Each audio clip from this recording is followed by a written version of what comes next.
let's start. I was doing quite a bit of lectures in different places. In UK, here in a place called FinTech Academy, and in the US. And very, very often people get particularly interested about the topics that are in the intersection between AI and advertising. Because advertising is something that I'm busy with for the last 5 years of my life, and AI is something I'm busy with the previous 5 years. I was doing my PhD in computer science, very deep into building all those AI models and stuff. Then I moved into business, and I was doing a lot of ad stuff like bidding, targeting, and in the process we had to, actually crack how things work, because if you don't, then you cannot build products around this. And now I say it's actually quite an advantage of myself, because I never worked with Facebook and Google, so I can openly talk how it works. But also at the same time, nobody gonna restrict me on anything, either sign any NDAs or whatever. There was a conference this year in February called WSDM, where actually Facebook people flew to Singapore to do a couple of workshops on AI. Then they attended my talk about transparency on AI, and they asked so many questions, and those questions were very deep. So I was quite surprised, like how come somebody asking me in a computer science conference, how come somebody asking me so many deep questions about ads? And then I asked him, who you are, tell me. And he's like, oh, I'm actually heading the Facebook's organic output timeline and everything.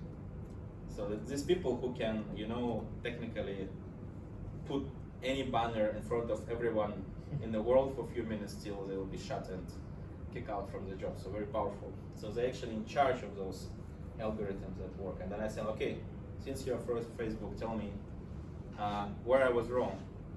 And he's like, actually no, you was not wrong, but it's a public knowledge, right? And I'm like, okay, if it's a public knowledge, how come I'm the only one in Singapore talking about this? And then I thought, okay, so since people really want to know about this, and we happen to know all these things, why don't we share it with everyone and advocate for transparency of all those systems? Because they are monopolies, right? And they are quite often decide things for us, and they're also doing it by leveraging our advertising budgets. And it's not right. So we need to know how it works, and that's why we started this course of lectures. We plan to have it maybe once per few months, maybe every month. We will see how it goes. And we're gonna get other marketeers joining in.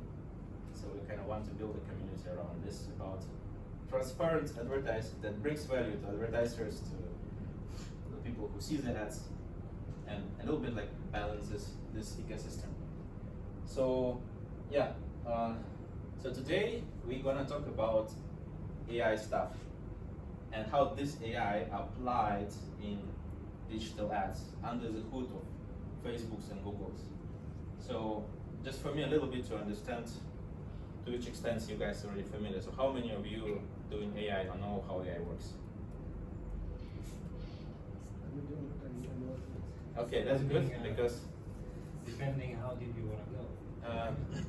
Because I have quite a substantial part about AI, so it's good that you don't know, means you won't feel too boring.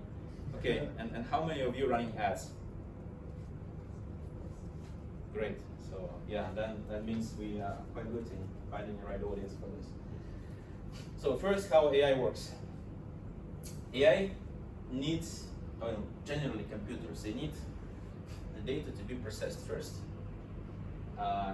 You cannot just feed the data into a machine and machine like, oh, okay, sure, got it. We kind of get a little bit of this with ChatGPT recently, but if you look under the hood of that, there's still natural language processing model that processes word by word and kind of predicts what's the next word gonna happen, and that's how it generates the stuff. So machines, they remain the same. They still operate with digits, with vectors and stuff, So yeah, I need to understand the data, and there's multiple types of data available here.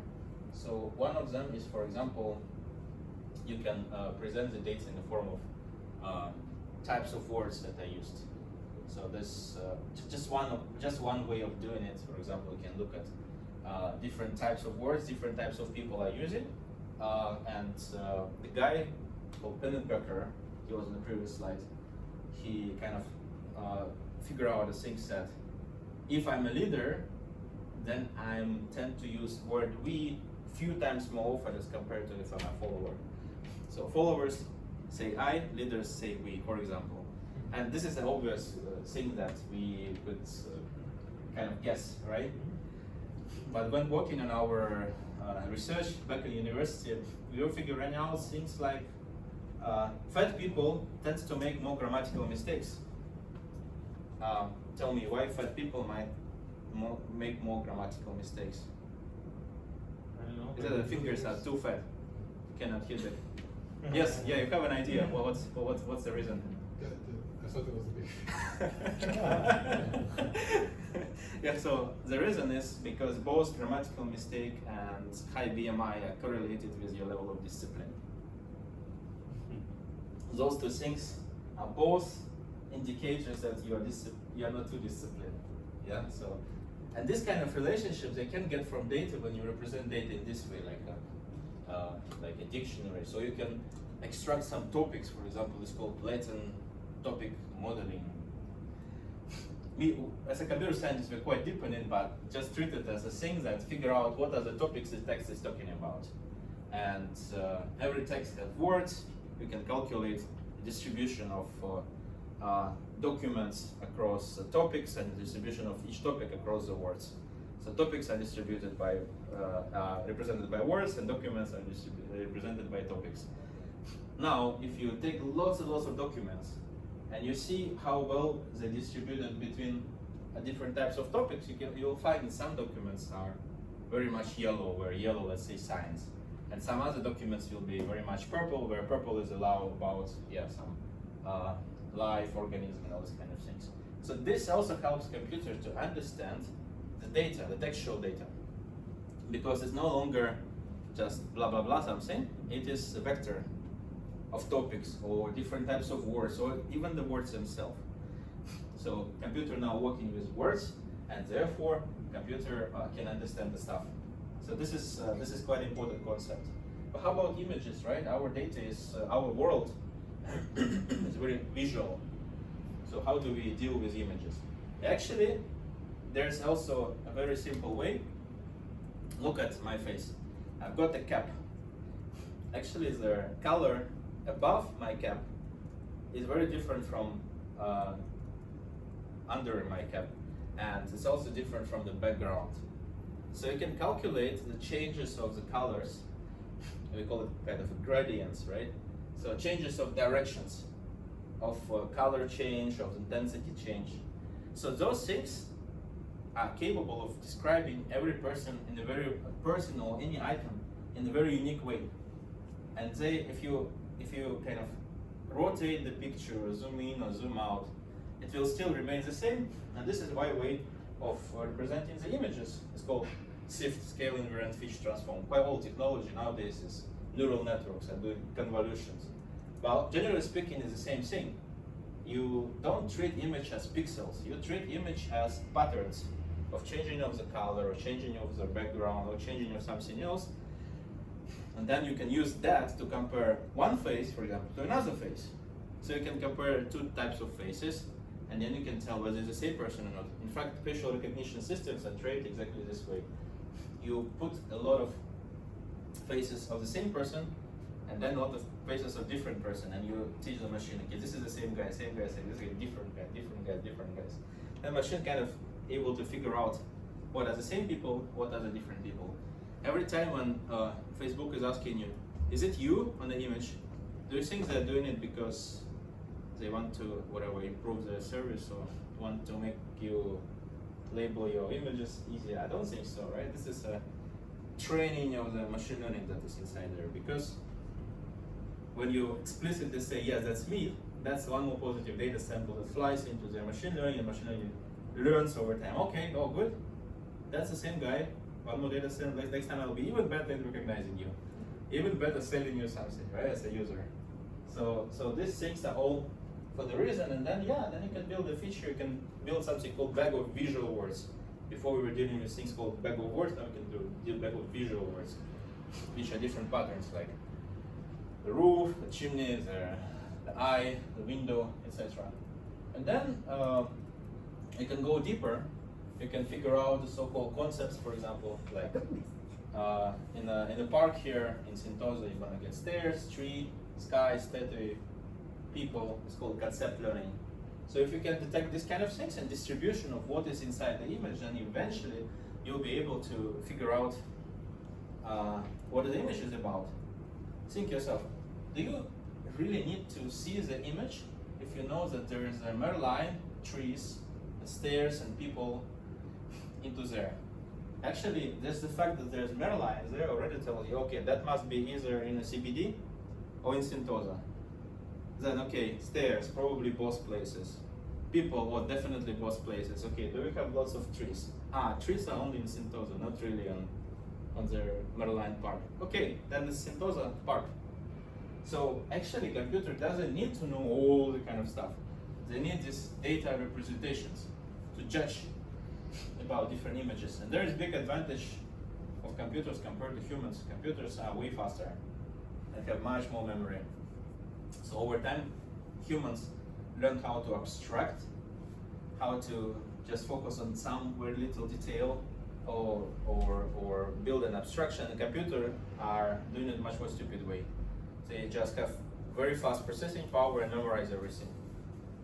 So if you, for example, talk about ChatGPT, that's really just a dump of internet. There's nothing smart inside there. It's just too big, and it kind of has everything inside, so it starts looking like it's creative. Actually, it's just a really huge model that remembers the whole internet. That's why it kind of communicates with you, whatever. So computers then learn how to distinguish different types of objects, which are sometimes ridiculous to us, like how to distinguish, I don't know, a mouse from a pot, from a squirrel, from a chair, from a cactus, from a fighter jet. You have to feed a lot of data of each of these things to let computer learn how to distinguish flower versus penguin. This is not how humans think, right? It just sounds weird. Why would we want to distinguish flowers and penguins? But apparently for computers that's not obvious. You kind of really need to train computer to distinguish flowers from penguins and from everything else. And then we have thousands of these kind of things that the computer trained to distinguish, more than actually even the types of objects that we know. Then eventually we get all these models trained, and then we can confidently tell that this is zebra, this is not zebra, and this is also not zebra. This is motorbike, this is another some, I don't know, the result of some affair of the horses, I don't know. The donkey, right? Or is it?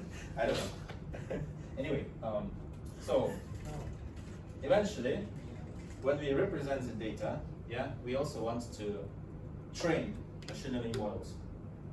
So now, data can be represented as a huge vector of different things, like types of words, whatever we learn. But it can be represented even in 2D space.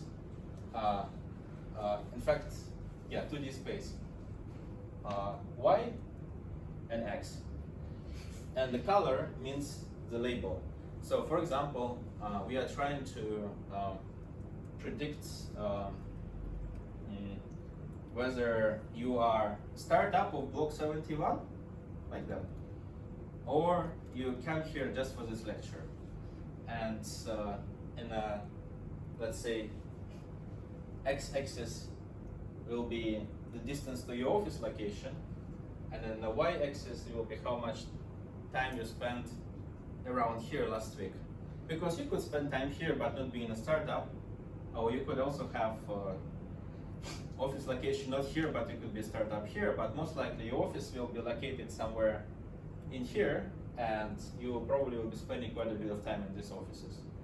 So you end up being in a green zone. And everybody else whose office is far away from here, which will be around this, or who didn't spend too much time in Block71, they will be in the red zone, not startups from this community. I mean, I made up this. I mean, this is a bit weird problem and weird type of solving it, but yeah, just imagine that this are the two axes.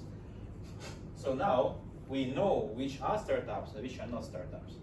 And we decided to predict for this new data point whether these guys are also, let's say, I don't know where you're from.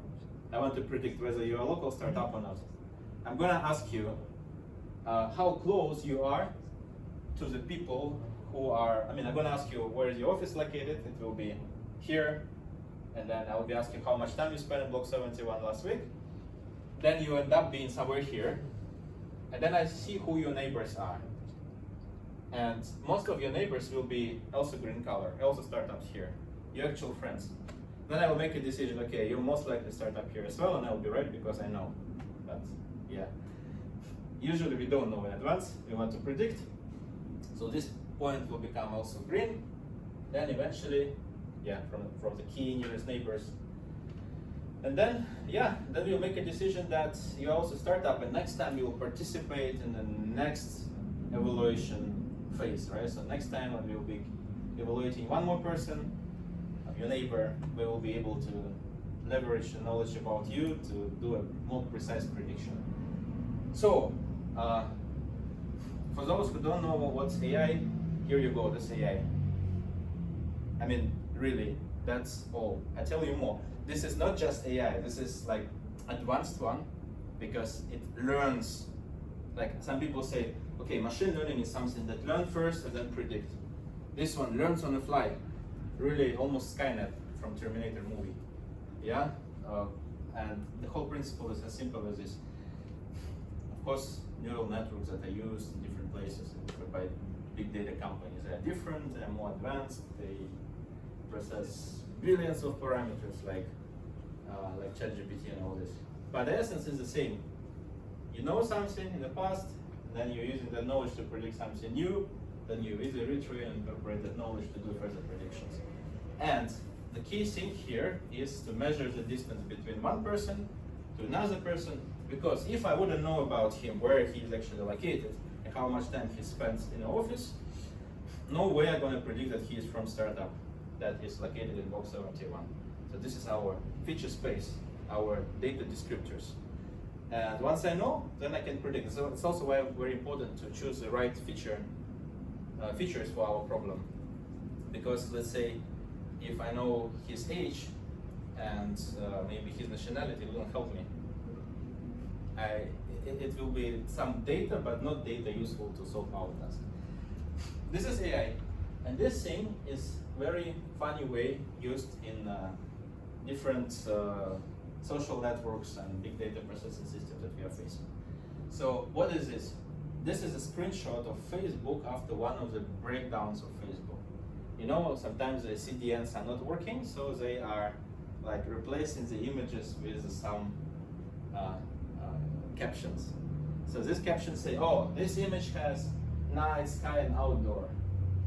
And then the second image is supposed to have a flower on it. And this one is sky, cloud, outdoor. Is it very useful for you? Would you like to see the image, or you would like to see this kind of caption? I think you want to see the image. But when Facebook is broken down, they only show you the caption. Question, whether this caption was created and profiled just for the sake of you actually knowing what's in there? Yeah, you're nodding your head. I also don't think that is the way, right? In fact, what's happening in Facebook, you can test it by yourself at home. You can upload some content in there, let's say a picture of yourself, selfie. And then you can right click, if you Google Chrome, you can right click and click inspect. And then inside there, you will be able to find these kind of things. Image may contain, something like that. So Facebook will actually immediately apply this profiling on you. Something like I was explaining before, like zebra versus not zebra and all these kind of things. Figure out all the way who you are and who you are not. Put it in database, and later we'll be using it to show you ads or not to show you ads. And yes, and for your convenience, it will also be making the captions for the images, which is completely not the reason why they're doing so. And the same thing happening with the faces. Like this was a funny Twitter post by somebody who had avatar of him in front of their the Last Supper, and then this is the original image. This is supposed to be an avatar not display because Facebook break down. So he says there are 6 people indoor. If you count 1, 2, 3, 4, 5, 6, 7. So he's making a joke. Okay, this AI have missed out somebody. Is it me or Judas? It's a good joke. Anyway, and then the same thing happened with other people, right? So with everybody witnessing this, the same thing happened with their facial recognition. As I said before, how does facial recognition work? Is that machine learning filled with a lot of images of the same guys and of the different guys. Same guys is called positive sample, different guys called negative sample. And that's how it learns this way how to compare people one to another and actually eventually distinguish whether it's the same guy or not. Then later they will use facial recognition to track your activities across different places. Because for Facebook, the system that monitors you is very, very comprehensive. They're not just predicting whether it's the same person or not, they also predict who you have been with in offline setting, and then sometimes they'll propagate their interest to you. It's like, I was checking the interests of Facebook for myself. They were advertising me this machine called Thermomix, you know, the one that, yeah, and that has happened after my wife was trying to buy one for the 2 weeks before that. So it's a friendship relationship on Facebook, maybe, yeah, we end up being in some image posted by even somebody else, but recognized.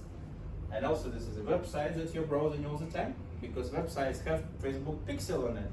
And Facebook Pixel is a very useful technology to optimize your ads. It's on the bright side. On the dark side, it's a very useful technology to monitor what kind of websites you're going to. And since most of websites run Facebook ads, pixels are usually installed everywhere, and therefore Facebook actually knows, not just within the ecosystem where you are, but also outside the ecosystem where you are. Literally, there's a thing called Facebook Pixel Helper. You can install it and see most of the websites you'll be going to. Actually, there will be a pixel tracking you. Then Facebook knows what kind of website you can browse. And then Facebook is able to figure out some very interesting patterns. So this thing called audience analytics, it used to exist on Facebook, now is no longer exists, they discontinue it.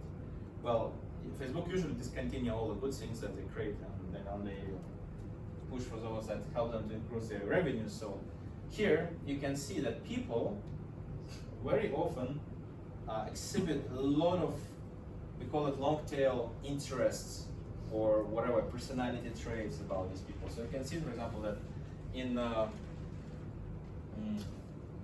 Singapore,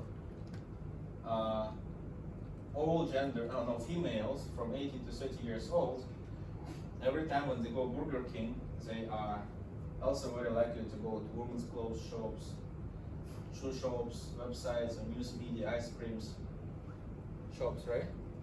Yeah? Now ask yourself, now if you are advertising, say, fast food, and this is just so much correlated, let's say ice cream shops or women's clothes shops, why would we put just fast food in our interest targeting? And why would our competitors will do exactly the same thing? Let's say I'm McDonald's and I get KFC, putting this in. They will even be managed by the same agencies, just from the same group, just from different folks, in order to like really make it a little bit look nicer, right? And everybody will put in the same interests. But the reality, even displayed by Facebook itself, hey, females who are interested in Burger King, they're also interested in clothes shops, shoe shops, news media, magazine, community, product service, ice creams, health and beauty. That's normal.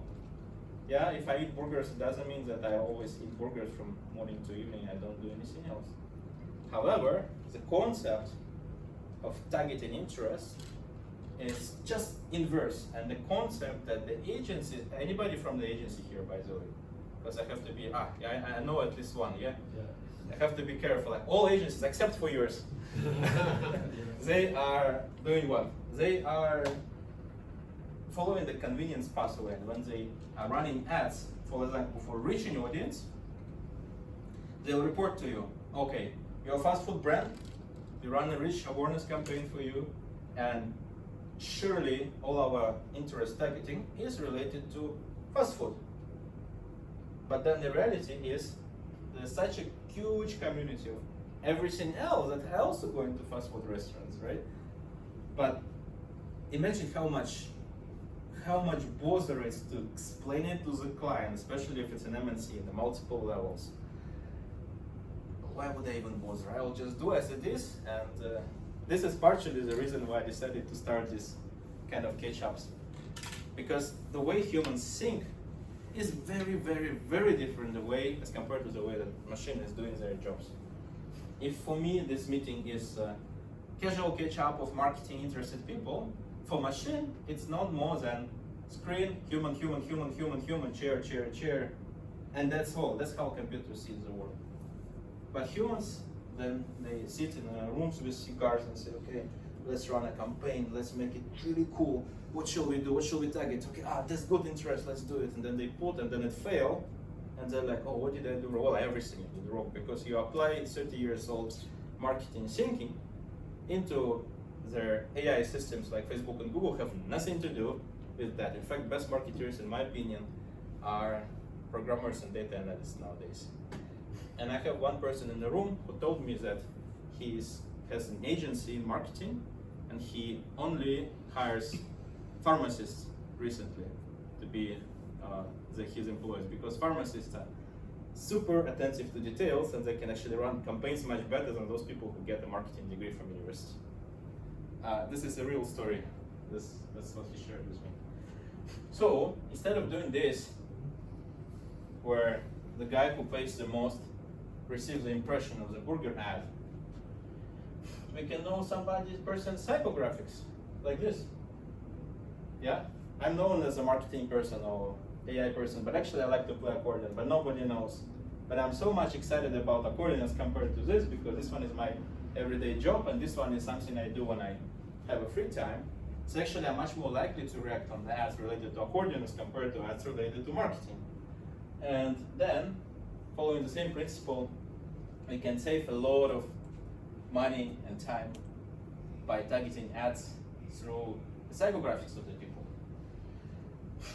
And I have to put some disclaimer here, right? So I split these course lectures over time in such a way that we go for one concept every time. I don't want to cover everything. So this time we really very much focus on targeting of the audience and how Facebook labels people. And of course, there's a lot of factors related to also how Facebook predicts whether it should show ad to you or not, which is happening in real-time bidding. So there's another type of AI looking at you at every moment of time and deciding whether you are likely to buy or not in this e-commerce shop at this moment of time, given your current profile. And if the likelihood is high, then they start trading you.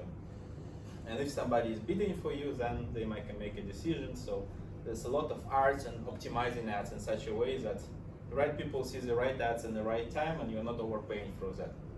But we're gonna cover this part in the next time, because this is more complex. And yeah, I want to tease you a little bit so you come next time as well. So yeah, so then you can find a lot of these different types of categories that you can target.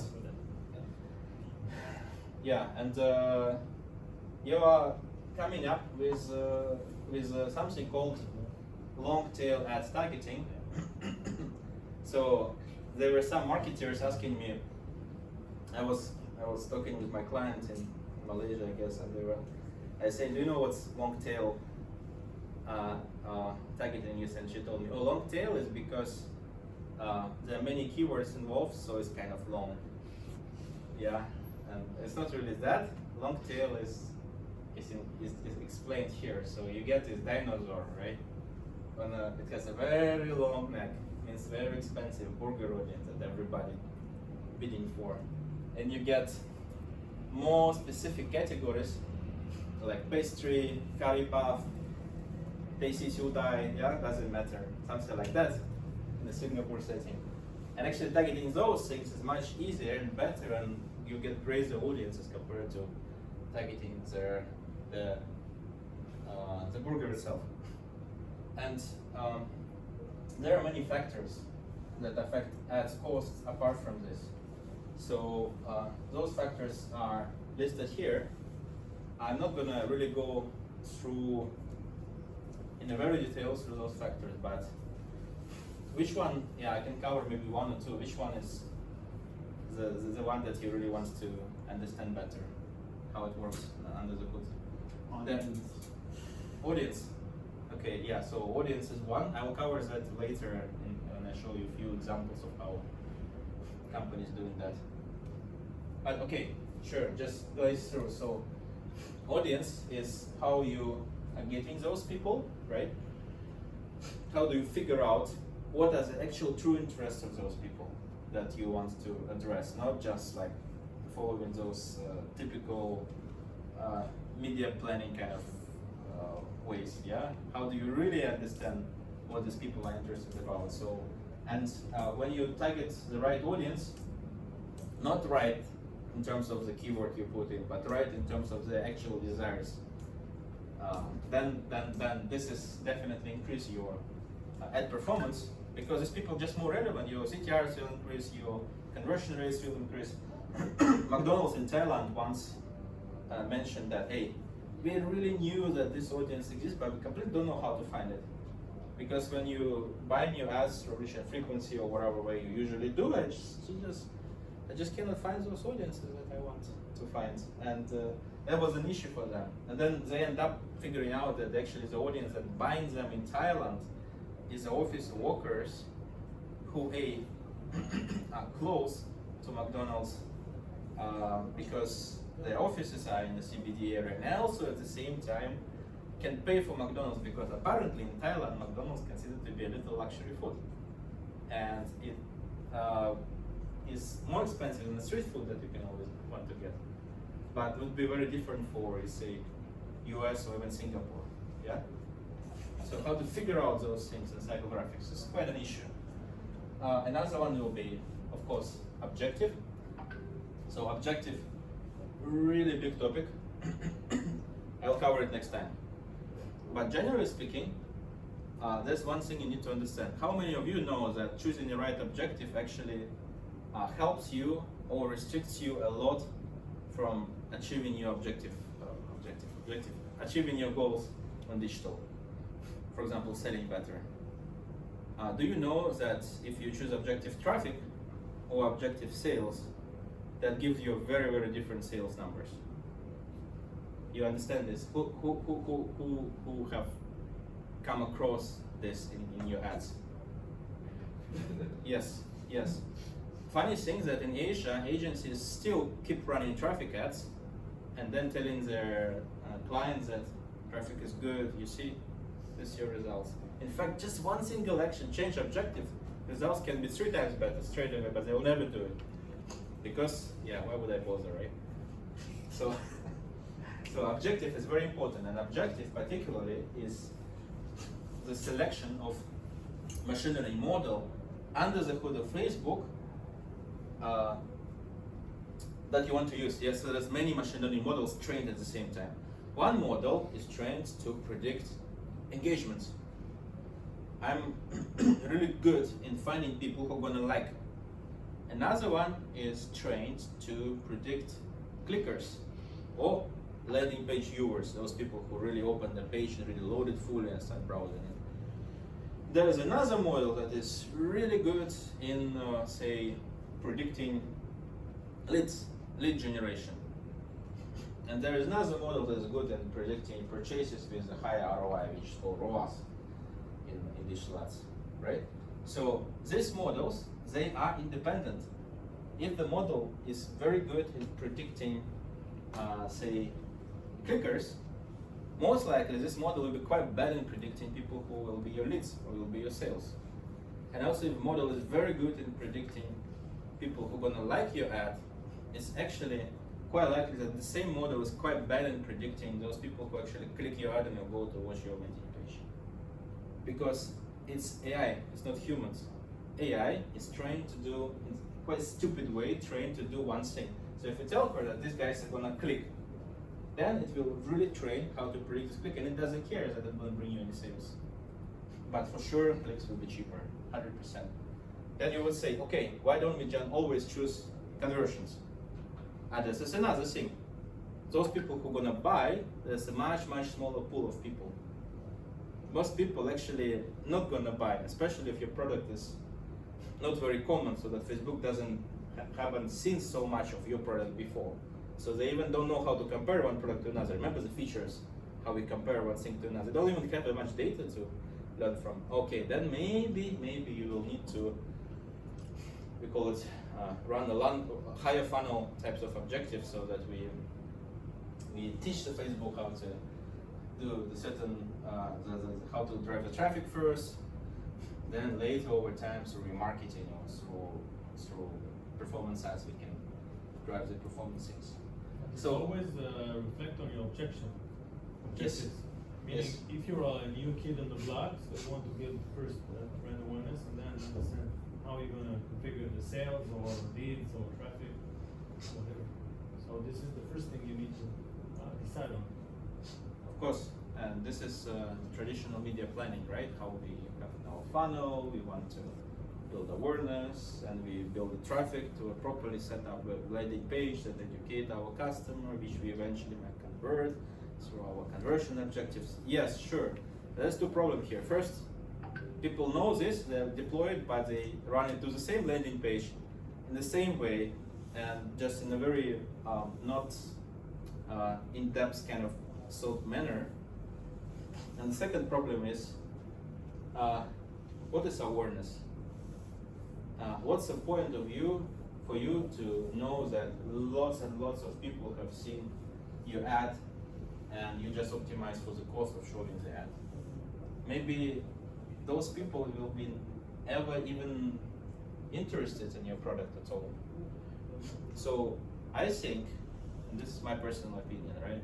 Pretty much against Facebook, because Facebook earns most of the money from awareness ads. Because you don't need to deliver anything, you just show and great. Yeah, but generally speaking, the biggest advantage of digital advertising is that you have a feedback in real time. You immediately know which ads are working, and what is working is another question. You define what is working for you, and what ads don't work. And you can always judge the quality of the traffic coming in. So actually, I don't even recommend too much of running ads on the awareness rich stuff.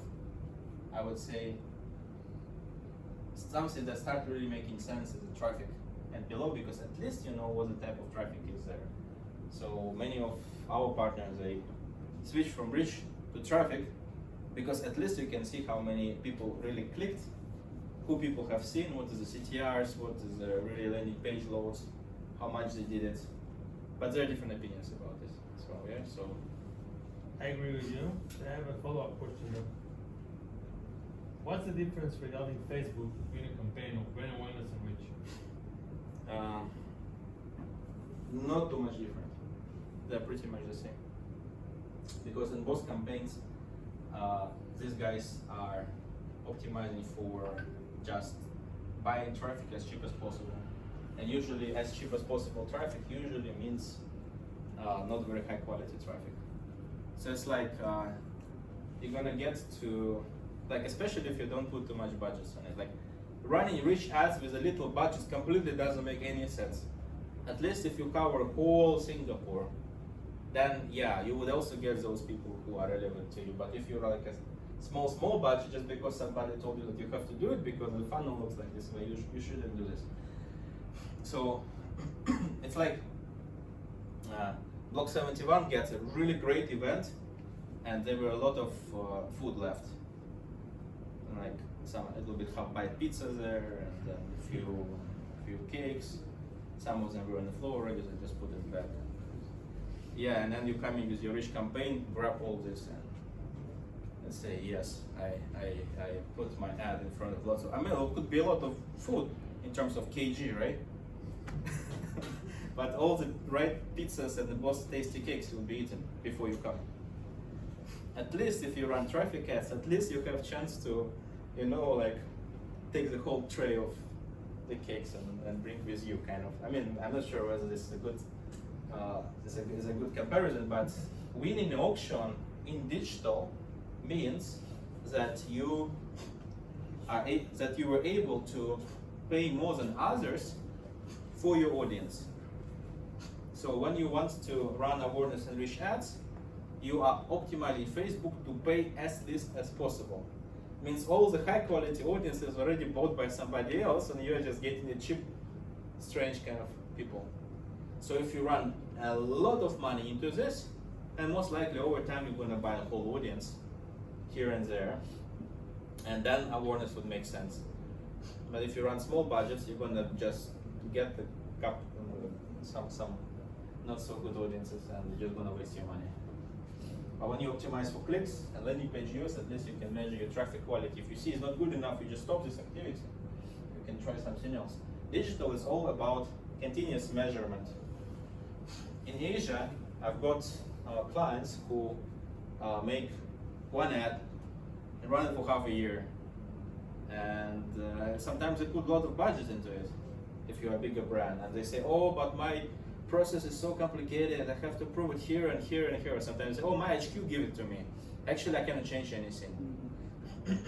And you tell them, okay, but your creative reached a fatigue. You cannot use it anymore.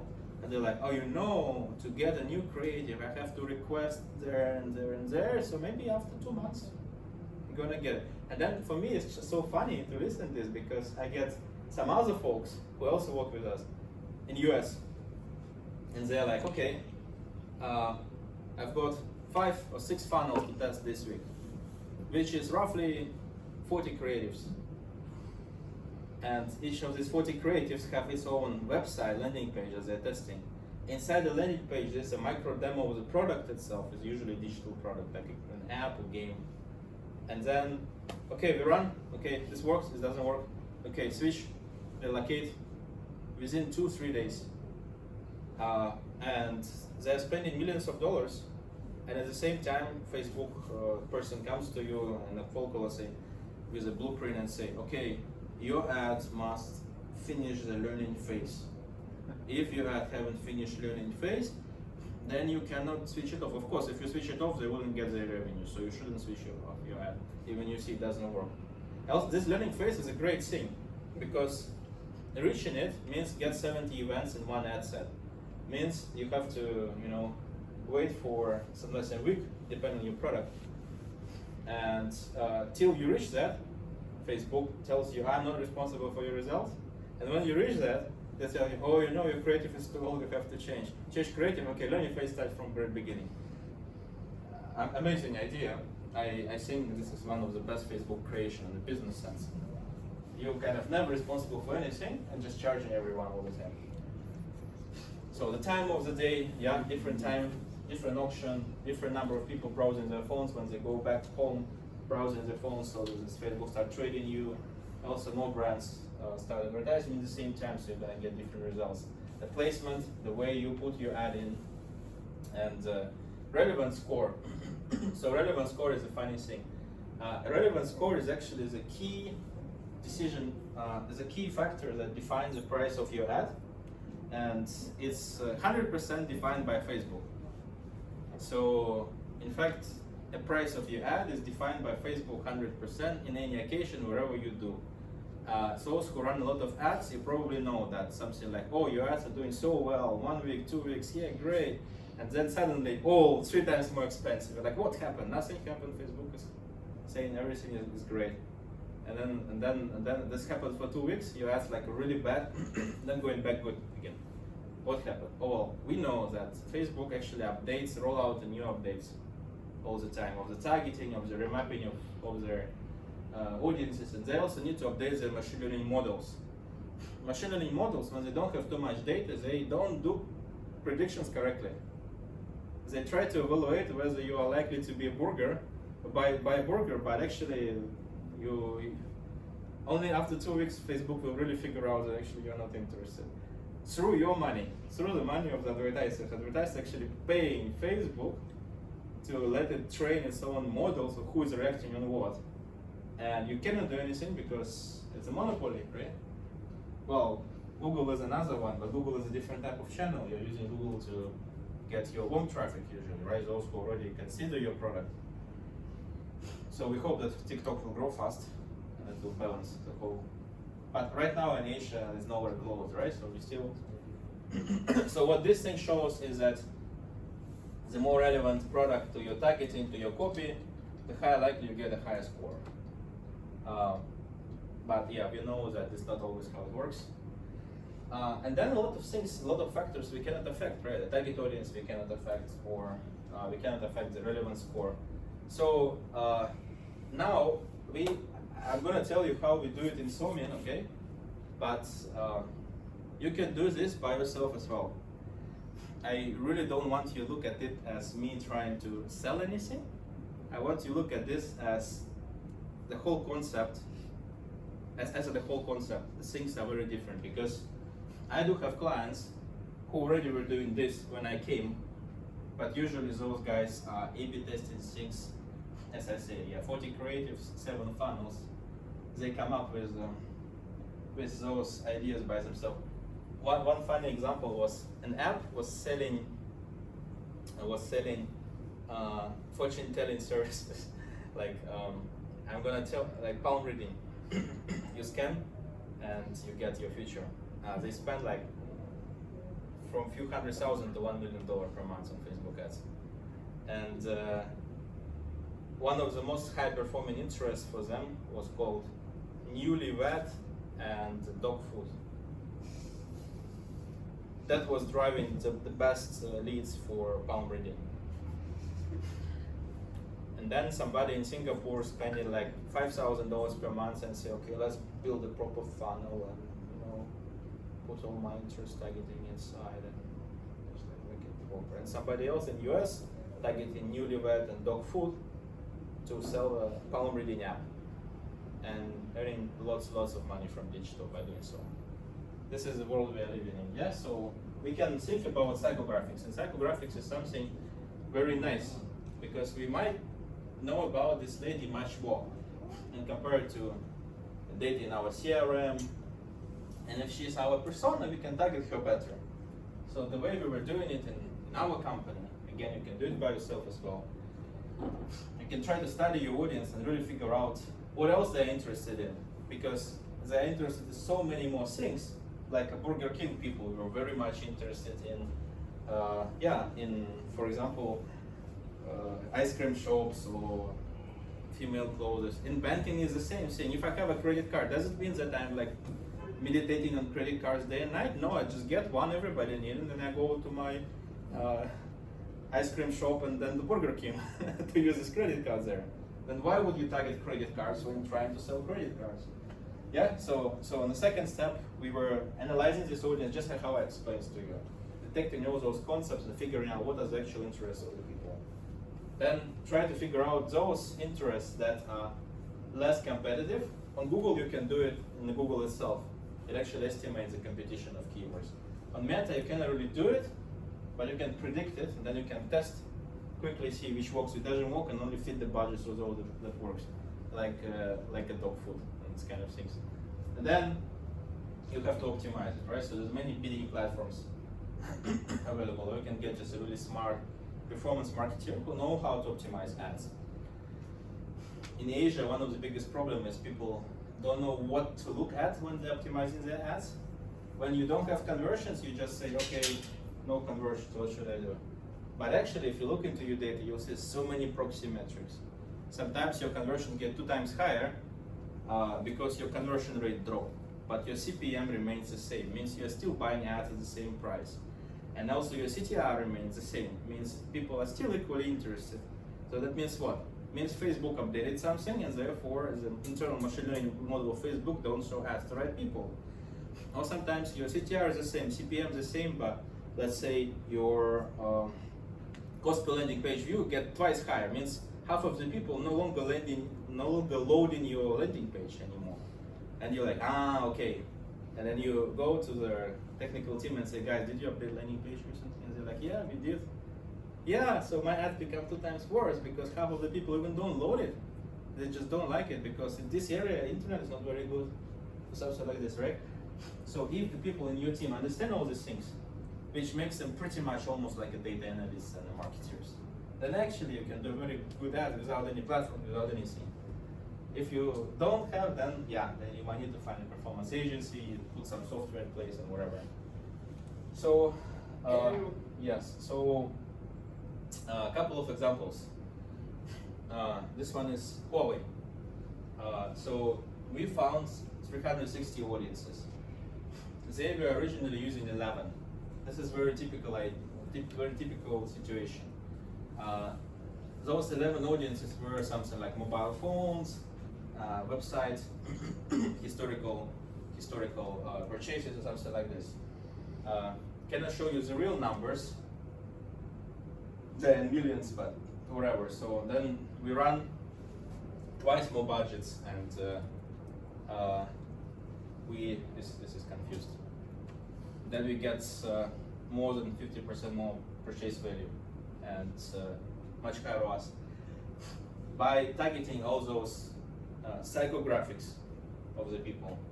Yeah, so it actually helped quite a lot to figure out that, particularly for Huawei, there was a pandemic on that time, and people actually cannot travel much. So they accumulate a lot of resources for travel.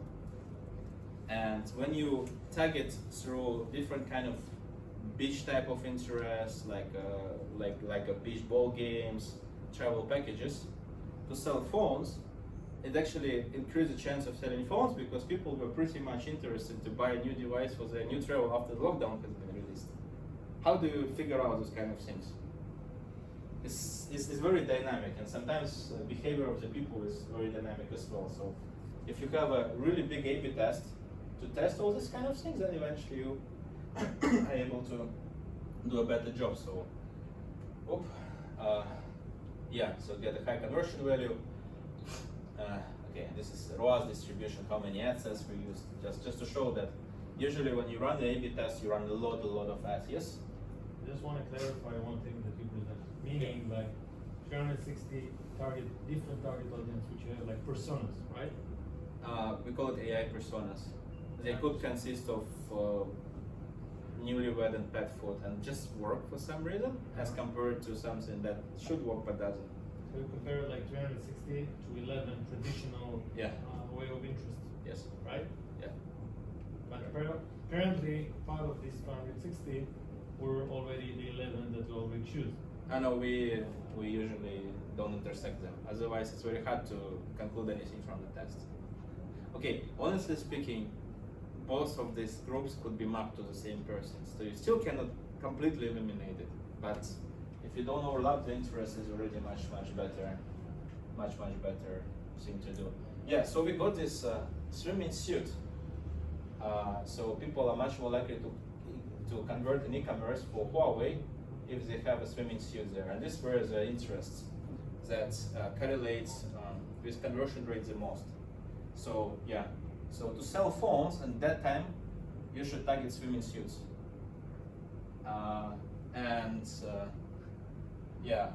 Home appliances, University of California, agriculture, tablet computers. Tablet computers is the first relevant interest there. Retail banking, not relevant, right? So this is out of all those interest categories that the platform is trying. And it was like some footwear, beachwear, bikini. They were correlated with ROAS. So means you target bikini, you're gonna get a bigger average purchase value of Huawei. This has been presented in quite a big marketing conference, okay? By the agency, not by us, by Webmaker. What was the reactions? Similar to yours. No. I mean, it breaks the whole world. Like another example was, okay, tell me, why would I want to say sell some cybersecurity, I guess, but I need to Google this. I give you a fact. In order to sell diapers, you should target inflatable boats. As a marketer, tell me why. Inflatable boats for fishing. Huggies has increased more than 30% ROAS by targeting inflatable boats instead of diapers. Why would that work? Because the men probably buy the diapers.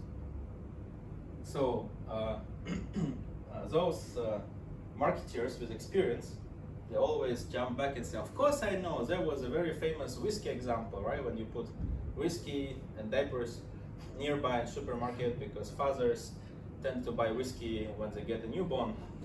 Yeah, and this is famous story actually, right? It's many years already. So they say, okay, fathers want to go to do fishing, right? Because I also got newborn just 1 month ago, so I kind of can relate to that. You want to get out of the house. One get it away from all. Yeah. But now I'm telling you the computer science explanation. So inflated diapers look similar to boats to computer vision. Facebook confused diapers and the boats and map a lot of mothers to boats. Then Somin did the same mistake. Test, oh, works. Okay, let's flush the budget through that. This is probably one of the most ridiculous. This is not even psychographics, it's just how machines work. But I always like to give this example because I really want marketing community to step out of this thinking that A means A, B means B. Actually, A means Z, B means lambda or something like this. And this is the reality of the digital class. If you want to do it right, you better free up yourself from there fast.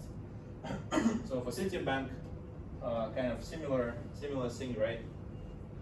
5.6 million data points analyzed, 124 ad sets, 525 ads.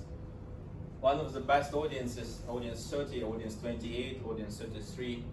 They were selling blockchain, roof tiles, pipe fitting, theater, tablet computers, automation, street reading, skyscraper. 38.1 cheaper cost per lead for credit cards. If you do credit cards, that was the original agency was doing for Citibank, which was also Waymaker, by the way. It helped them to win that client in that market after they applied this because they get much more leads. Then we repeated that with a different Citibank product in Middle East as well, Citi Gold. I'll send this to you guys, yeah? So those who didn't register and haven't prior registered, you get your email, I'll send it to you. So, yeah, many. Automobile, retail, McDonald's, M1 in Singapore, telcos, KFC. KFC just made it twice cheaper within 1.5 months in Turkey. So, yeah. So what I was trying to say this time is that the way we tend to think about ads is very different, and the purpose of today's talk is not really, I mean, I teach you something and you learn it, but the purpose is to shock you and to establish your journey towards really figuring out how those things work. Because apparently when it comes to digital, everything you tend to think about marketing is slightly different from what it is. And while creative things like strategy, they are indirectly affected by this. The actual execution, super crucial. That's why getting strong in-house teams or agencies that you really track and monitor, those guys who really know all these things, is very important. Otherwise, you'll be wasting a lot of money because humans and computers is a very different kind of animals, and you need to think like computer in order to really be effective in digital ads. So yeah, I'm finishing here. I will continue on some more interesting things about how to execute the ads next time. This is actually a little bit related to the next lecture, because the next lecture I will be talking about how Facebook and Google predict which ad gonna work and which ad not gonna work. How do they do this kind of predictions? How can you even draw the heat maps? And actually, how can you also monitor ads of your competitors? Because if you can train a machine learning model that is capable of predicting whether this ad gonna work or not, which is exactly what Facebook doing every millisecond for millions of ads around the world, then you can tell how well your competitor's ad gonna work or not. And from there, you can make your ads better. You can strategize better, and you can even use generative AI to do a much better job for the content you create. So my vision of the future of marketing is that there are going to be not too many of the human involved in the execution side, because it's just wrong. I mean, why would you want to put your grandma to drive a Ferrari, right, or something like that, right? You should use Michael Schumacher, or I don't know, in some other, right, to drive Ferrari. So same thing here is humans are not capable of managing such huge systems, especially when they're so inconvenient and complex as Facebook, Google, and all this. But what humans really need to focus on analyzing the results, because Facebook and Google is not just a place for you to place ads and generate leads. This is the best ever focus group for you to learn actually who are those people who are reacting on your ads, how they react to ads, what type of content works and doesn't work for you.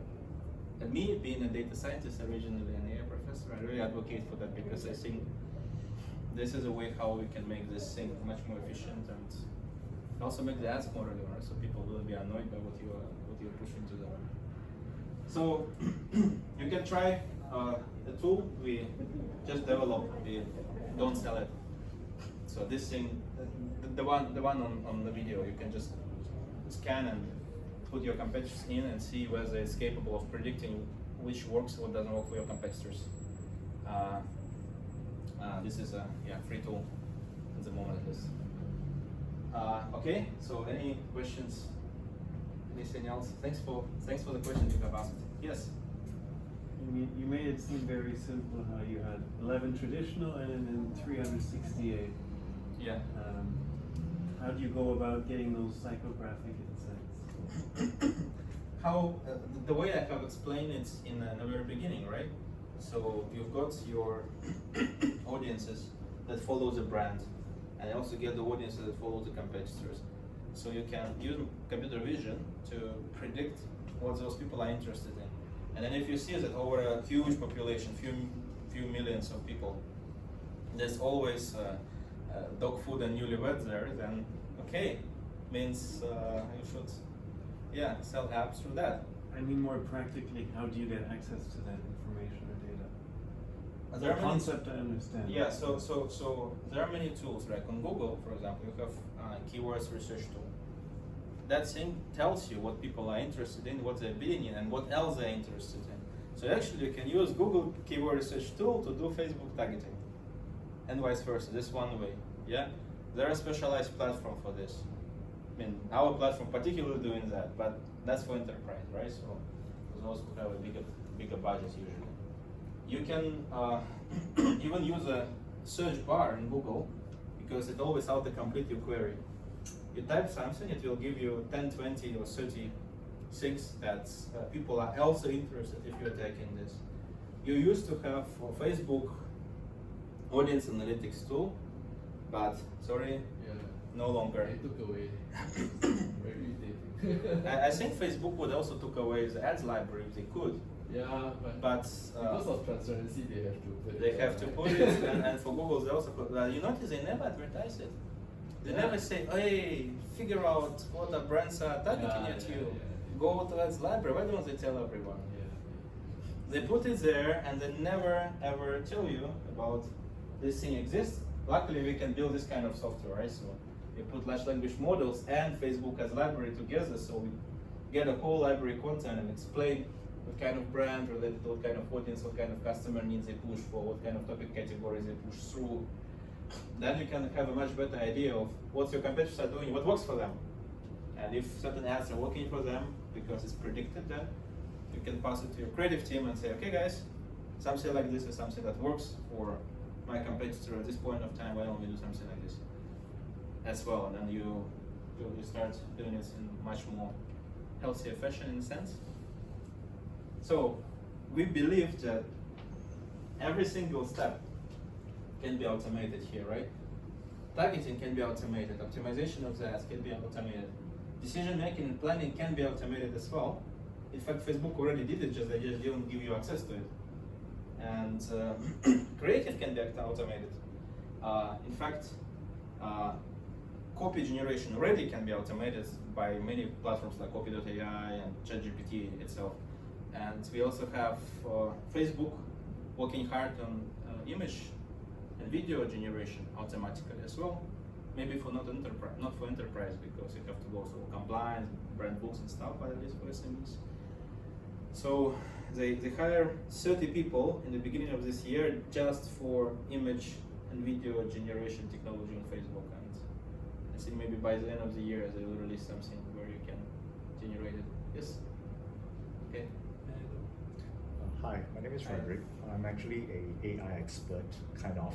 Okay. And I patented something for this sort of stuff. I just want to ask you, I'm not a Facebook campaign expert, but I did this back in 2017-18, Okay. before they started to clamp down on the pixels and going into crawling all the data. Can I just ask you, in the last 2 years, what are the data sets that Facebook has taken away and put in that is useful for your target audience? So they definitely take away their audience analysis tool, which no longer, so you're no longer able to see what are the correlations between different interests and stuff there. This is a big loss, and this has happened exactly, well, a little bit longer than 1 year ago. It was in July last year. And they have detached and put together the Facebook ads library, which is a place where you can see everybody's ads, which is a good thing, but they never tell anyone unless you know. You leverage on it as well on this tool, we get that data. One of the biggest things that makes Facebook work worse in the past years is their cookies and iOS stuff, which is another funny thing. iOS, like, okay, we are fighting for privacy, let's release iOS 14, which will let you be, more privacy preserved and aware and everything. And then you look at this, and you look at the ad budgets. The moment that ad budgets start dropping for Facebook because it becomes less secure, at the same time, iOS search ads start growing, right? So this is, see, the problem of community is that they're not doing this privacy stuff for the sake of privacy. They're doing it just to fight against each other to get the bigger market share. Have you used large language model to crawl all the? I think I just did a bit of research when you were talking. They have this technology called deep text from Meta AI, which is in charge of all the new AI models. Have you, or maybe in your opinion, have you used large language model to find the association? Like I saw your bikini or whatever. So it may be lost to the human eyes, but when I understand all the comments and the follow-up comments and response, the large language model can actually see the correlations that is blindsided, because as humans we don't see that. Have you experienced with that? I actually write a lot about large language models on Forbes. You can find my columns there. It's in the last 4 or 5 articles about Great. LLMs, Yeah. ChatGPT particularly. Second, have we used it or not? See, the way large language models work is they technically, as any NLP, they predict the next word. Yeah, I mean, I teach this all the time. Yeah. But So- have you used this? So since the typical NLP works every time when it comes to calculating something like correlations and stuff, actually quite bad. They hallucinate about that. However, we tried looking for whether LLMs can help you to find a bigger pool of interest to target, and I think out of all the proposals of LLM, maybe 20% of them could work. Is there a way to capture all the comments and all the, when people share on social media and draw it down into a CSV file or something like that? Or it is not possible because I'm not familiar with the social media tools. You can scrap it. There's a lot of research that scrapping the own data sets. Okay, so you're gonna do the web scraping. Is it? Yeah, okay. to scrap it, then you can get it. But this data is never provided by Facebook because it's bread and butter. They don't want to give the data. They in fact try to protect it, and they lose few court cases the last few years because it's public. No, that's I can technically hire like 100 students with a piece of paper and write down all these comments in the paper and then put it in the scanner and then the OCR. Then what's the difference of me scrapping? No difference, right? Technically. So actually before it used to be a problem that startups were always failing those court cases, but the recent 3, actually scrapping is kind of fine already because if it's public, then it's public. You don't need to. So you can scrap, then you can try to fine tune, but I guess what you will receive is a fine-tuned LLM that is quite good in generating comments for the posts, not really the psychographics. I think we can solve that already. Yeah. Yeah, So- I'll share it with you. Okay, sure. Are you actually able to tap into ad account data? Well, if you have an account connected to the platform, yes, you can, of course. So you're able to connect? Yeah, you can detect some fluctuations and spikes. You can try to. We are working on detecting ad fatigue, for example, or seasonality, or auction saturation when it's just too hot. You don't want to participate in it. And you can use large language models to explain, give recommendation. I asked Sam Altman when he was traveling. He was to here, yeah. Singapore. Were you Yeah. there asking the questions as well? Yeah. He avoided twice, isn't it? No, Huawei. he answered my question pretty well because it was about the future of their system. So I think it's pretty clear. LLMs and ChatGPT, they are not about generating content. It's very surface type of application. Everybody have fun with, but it's not the main thing. The main thing, at least by Sam Altman, is last time we had computers with perforated cards. Then we get keyboard and mouse. Wow, so many people can access computers now. But then Steve Jobs came and then they started doing a touch screen. But so much more people can access smartphones now, right? Now new LLMs is actually a new type of interface between computers and those audiences that actually have budgets, but also at the same time the entry barrier was too high. Now it's not. And that's why if you look what kind of companies OpenAI have invested in the past 2 years, you will see all these companies are traditional digital businesses with LLM on top, so that you can talk to Photoshop and say, hey, make me something nice, like, can you make this pull up for me? I want it to be greenish and my banner inside. Okay, sure, let's do it for you. So the biggest advantage of large language models is serving as an interface between humans and computers. And this is actually very much about the same topic I'm talking to. We need more technologies that can bridge humans and machines. And I think this is the biggest potential of LLMs, in my opinion. And Sam said the same thing. You know what we call that? Yeah. We call that language user interface, LUI versus GUI. Okay. Yeah, so, yeah. User interface through natural language. I think that's what going to be happening with us. So what was the question? There was a question here. Yeah, I'm gonna. Yeah. Most of you spoke about Facebook and about Google. How TikTok is gonna go into your journey? TikTok has hired lots and lots of Facebook engineers when they spin off in Singapore. If you talk to TikTok 4 years ago, their head of product is ex-Facebooker, the whole engineering team is ex-Facebooker. You look at interface, it's kind of Facebook in early days, the pixel is. So we experimented with TikTok a lot. We believe TikTok is pretty similar. However, TikTok had an issue 2 years ago. When you start running conversion campaigns there, they just don't have enough data to predict who's gonna convert or not. So they were just very good in engagement ads. But now they release these shopping ads, and lots of brands start using them. So So they're getting lots of new data. So I do believe that TikTok will become a good performance channel within the next 18 to 24 months. That's why we also push more efforts into it. We want to be first as a company in TikTok. It's coming. It's similar to Instagram last time, right? Instagram was boom, and all the budgets are there. Not even on Facebook. It's actually on Instagram. It's a placement of Facebook. Yeah, something you know. Ever since they do that. There was right? first Yeah. question there. Then Yeah, you. go ahead. Go ahead. I just to try and pick your brain, you know, if you can fast forward 10 years, how the ad industry is going to change, because I mean you talked about like getting better personas, better conversion, but it's the same thing for the last 20 years. Do you see anything changing on the way ads are delivered? Because I don't know about other people in the room, but personally I just like I don't click on ads. Like, if I do Google search, I don't know if you do the same thing, but all the sponsored ones I skip and then I go check the organic ones.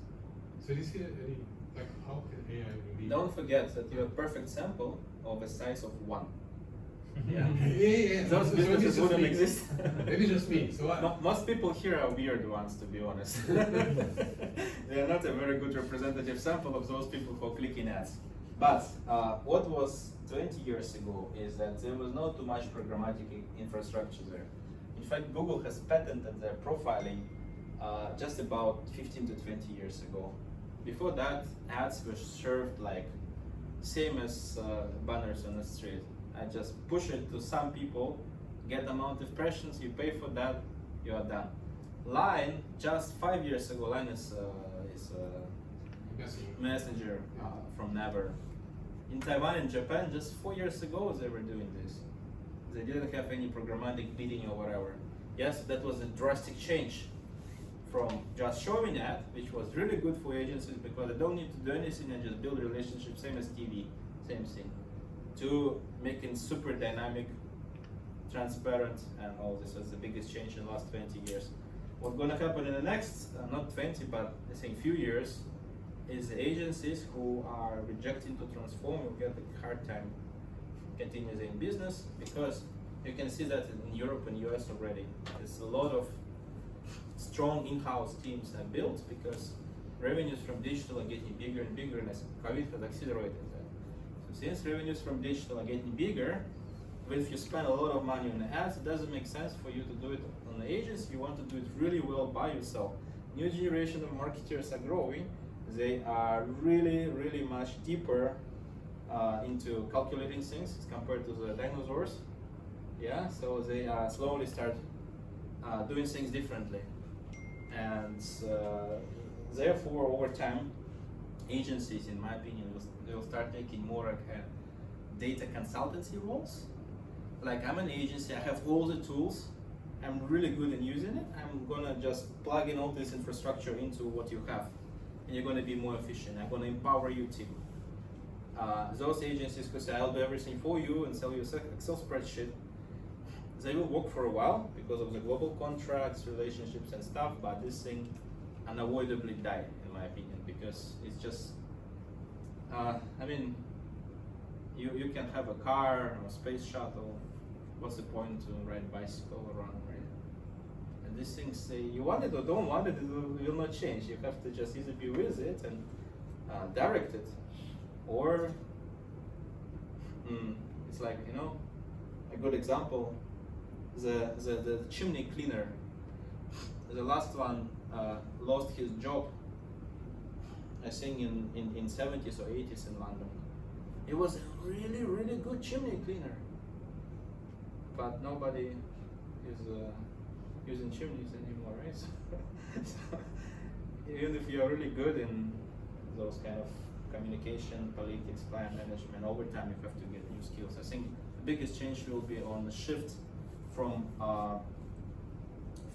this traditional type of agencies into in-house, the adoption of a lot of tools. That's why we're building this business, part of it. And yeah, so that's why we started these talks, because I feel it's just, yeah, people need it so much, and hopefully it was useful. Yes, what was your question? Just, you know what, well, you know, I run an agency, right? So Yeah, it's like I think the last 2 years the last 1 year actually has been the greatest change that we had to like deal with. In fact, we had to like literally the media buyer role had to like almost like reimagine it. Become pharmacists. Yeah, I mean they have to learn more about marketing things that they never had to do ever in their lives. So Facebook has this thing, right? My question was that about this thing about they've been trying to like adjust their audiences ever since this privacy came out, and there was a lot of like consolidation. What they try to do, I mean, like they always have this notice that says, oh, some of your audience is no longer available. They're like taking away audiences, like trying to mash them bigger. Is there like a AI reasoning behind it? I think there's much more business reasoning than AI reasoning behind it. Facebook is constantly trying to get as much as possible things to be done automatically. That's why you get advantage this, advantage that. Yes, They're taking advantage of you, right? Yeah, so that's what taking advantage advantage. Yeah, so I wouldn't be surprised if one day the manual bidding will disappear. And there are two reasons. AI reason is that indeed there's more data and more comprehensive models that can make decisions by itself, which is a good thing, right?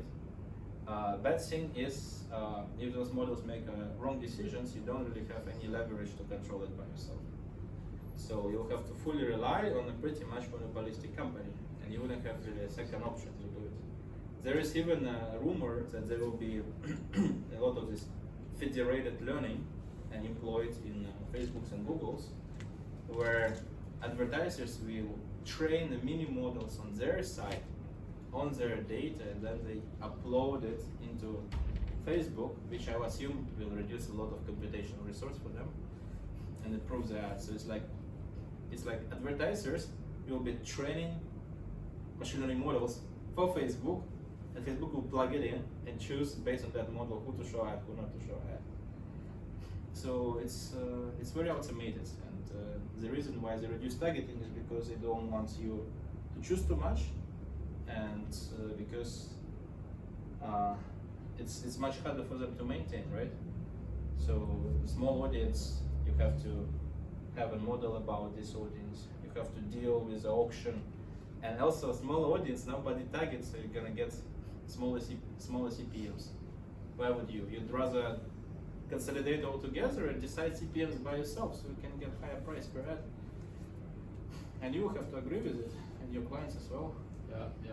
I think the most challenging part, one of our clients' biggest line is actually NUS over here. So, which is also the hardest because if you think about it, right, you're dealing with marketing people that wants to choose the Facebook ads audience. It's like they think that they know it best. I think the most frustrating thing for us is like sometimes it's like they want, please show me your what's your target audience. It's like what you said, right? I mean the bikini and all those things, right? I mean if I show it to them, they'll say you're crazy and I'm not going to do it. Exactly. So this is the thing. I do face this, and there's a solution for this. So I do face this with some SMEs in Asia. They say, yeah, show me the audience, because I want to make sure that you're targeting the right people. Correct, yeah. So when you run awareness ads, what are you gonna do? There's no any indicator showing that this audience is good or bad, apart from the targeting name itself. So people assume, okay, targeting name is correct, means everything is correct. However, if you go lower in the funnel and you show that the audiences that you have are converting better, or at least driving a better traffic, then you can explain and say you want more sales or you want the correct targeting. Yeah?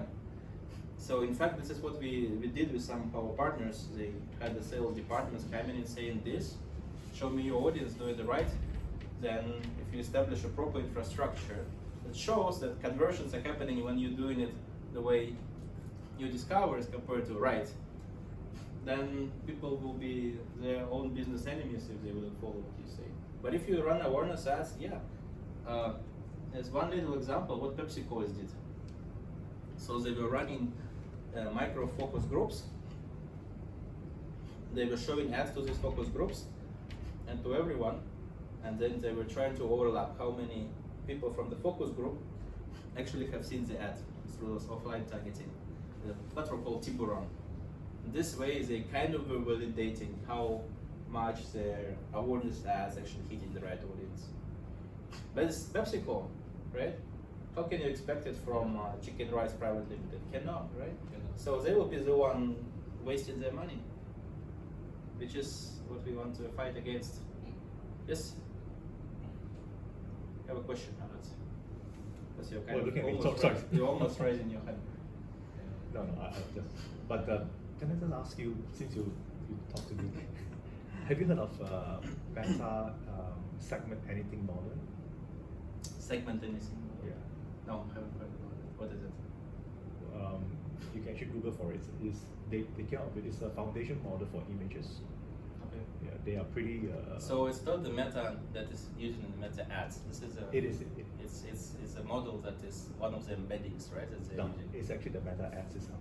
Okay, sure. Yeah. Okay. So that means if I take a picture of this place right now, you will know that. Ah, okay. Yeah. Do you remember that? Yeah. It's a few years old. Right? No. It's just released in March this year. So maybe I don't know the latest. Yeah, models. because I'm chasing after all the AI models all the time. There was some models in Meta that were actually indeed segmenting the space, not just predicting what is in it there, but drawing the shapes very well around. Yeah, So this is maybe- actually the continuation.